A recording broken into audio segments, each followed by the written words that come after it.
will faithfully execute the office of President of the United States. That I will faithfully execute the office of President of the United States. And will, to the best of your ability, And will, to the best of my ability, preserve, protect, and defend the Constitution of the United States. preserve, protect, and defend the Constitution of the United States. So help you God. So help me God.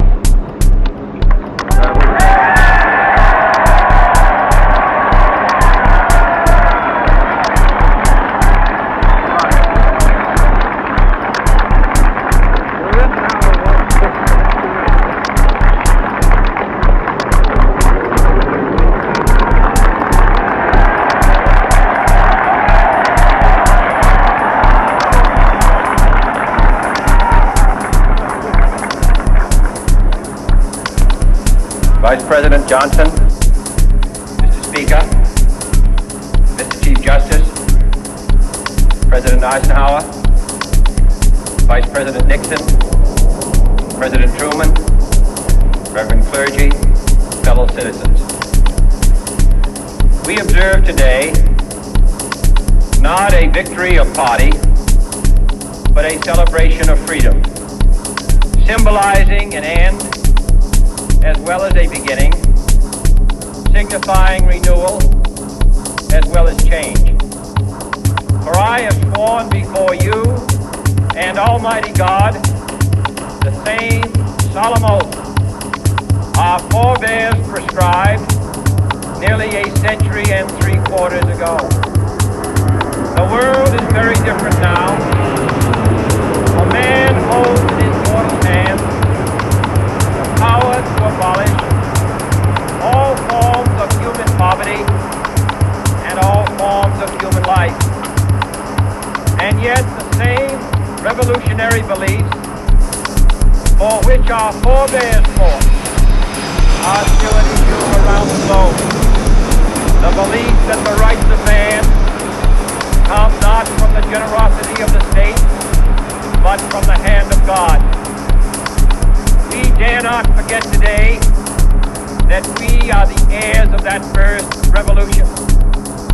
Let the word go forth from this time and place to friend and foe alike that the torch has been passed to a new generation of Americans born in this century, tempered by war, disciplined by a hard and bitter peace, proud of our ancient heritage, and unwilling to witness or permit the slow undoing of those human rights to which this nation has always been committed and to which we are committed today at home and around the world.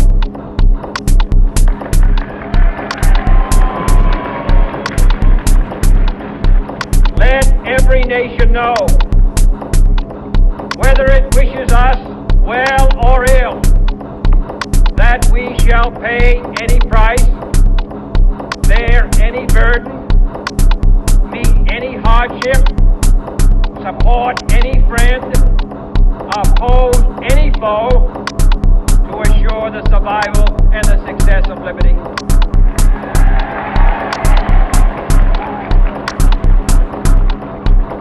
This much we pledge and more. To those old allies whose cultural and spiritual origins we share, we pledge the loyalty of faithful friends. United, there is little we cannot do in a host of cooperative ventures. Divided, there is little we can do, for we dare not meet a powerful challenge at odds and split asunder. To those new states whom we welcome to the ranks of the free, we pledge our word that one form of colonial control shall not have passed away merely to be replaced by a far more iron tyranny. We shall not always expect to find them supporting our view, but we shall always hope to find them strongly supporting their own freedom, and to remember that in the past Those who foolishly sought power by riding the back of the tiger ended up inside.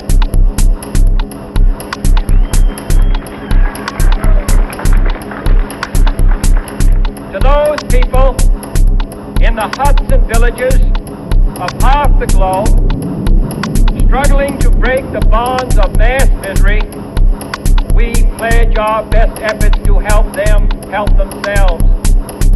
For whatever period is required, not because the communists may be doing it, not because we seek their votes, but because it is right.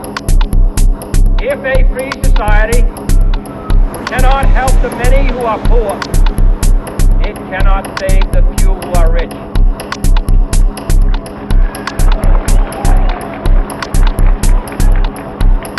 To our sister republics south of our border, we offer a special pledge to convert our good words into good deeds. In a new alliance for progress, to assist free men and free governments in casting off the chains of poverty. But this peaceful revolution of hope cannot become the prey of hostile powers. Let all our neighbors know that we shall join with them to oppose aggression or subversion anywhere in the Americas. And let every other power know that this hemisphere intends to remain the master of its own house.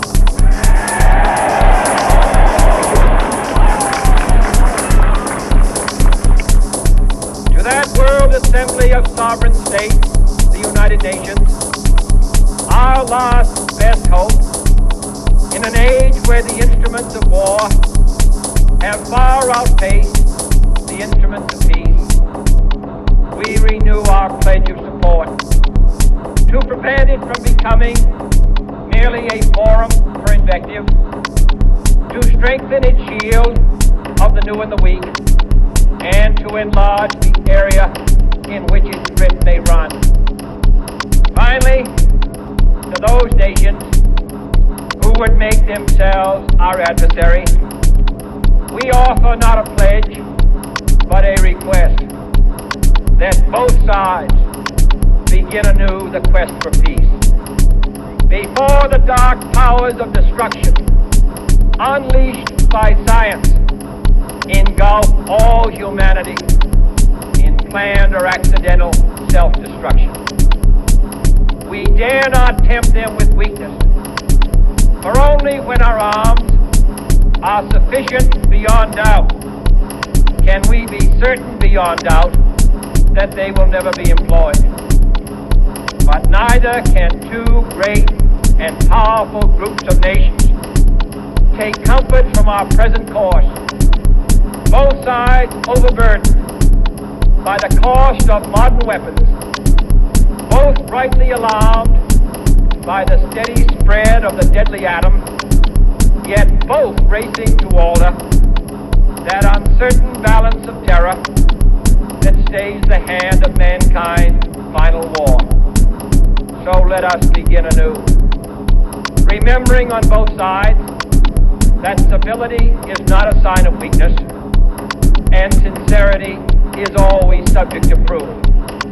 Let us never negotiate out of fear, but let us never fear to negotiate.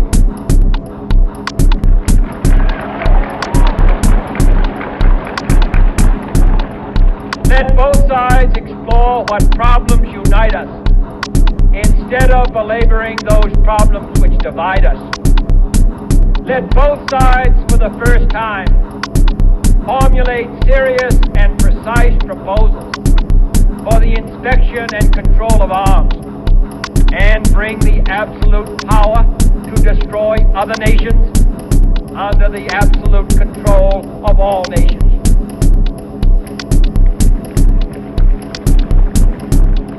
Let both sides seek to invoke the wonders of science instead of its terrors. Together, let us explore the stars, conquer the deserts, eradicate disease, tap the ocean depths, let both sides unite to heed in all corners of the earth the command of Isaiah to undo the heavy burdens and let the oppressed go free. And if a beachhead of cooperation may push back the jungle of suspicion, let both sides join in creating a new endeavor, not a new balance of power, but a new world of law, where the strong are just and the weak secure and the peace preserved. All this will not be finished in the first 100 days, nor will it be finished in the first 1,000 days, nor in the life of this administration, nor even perhaps in our lifetime on this planet. But let us begin.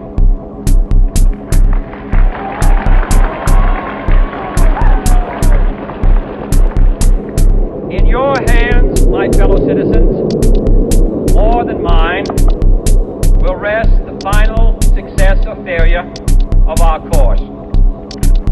Since this country was founded, each generation of Americans has been summoned to give testimony to its national loyalty. The graves of young Americans who answered the call to service surround the globe.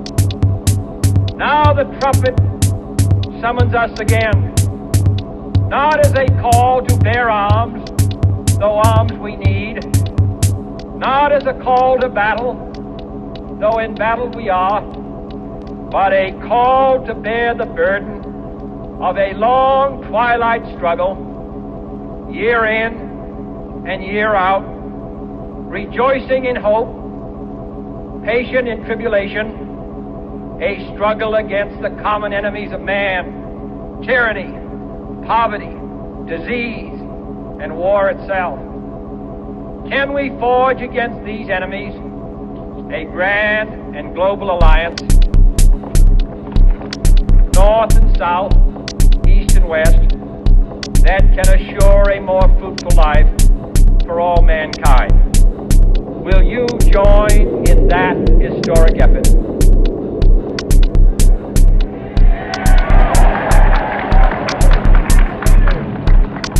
In the long history of the world, only a few generations have been granted the role of defending freedom in its hour of maximum danger. I do not shrink from this responsibility. I welcome it.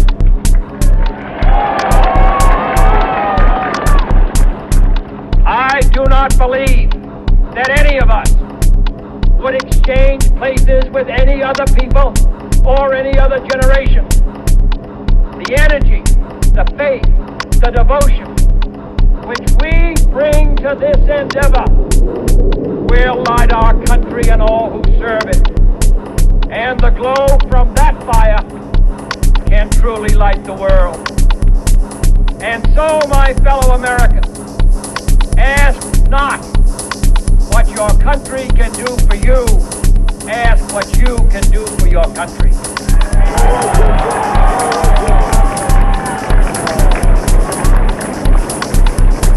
My fellow citizens of the world, ask not what America will do for you, but what together we can do for the freedom of man.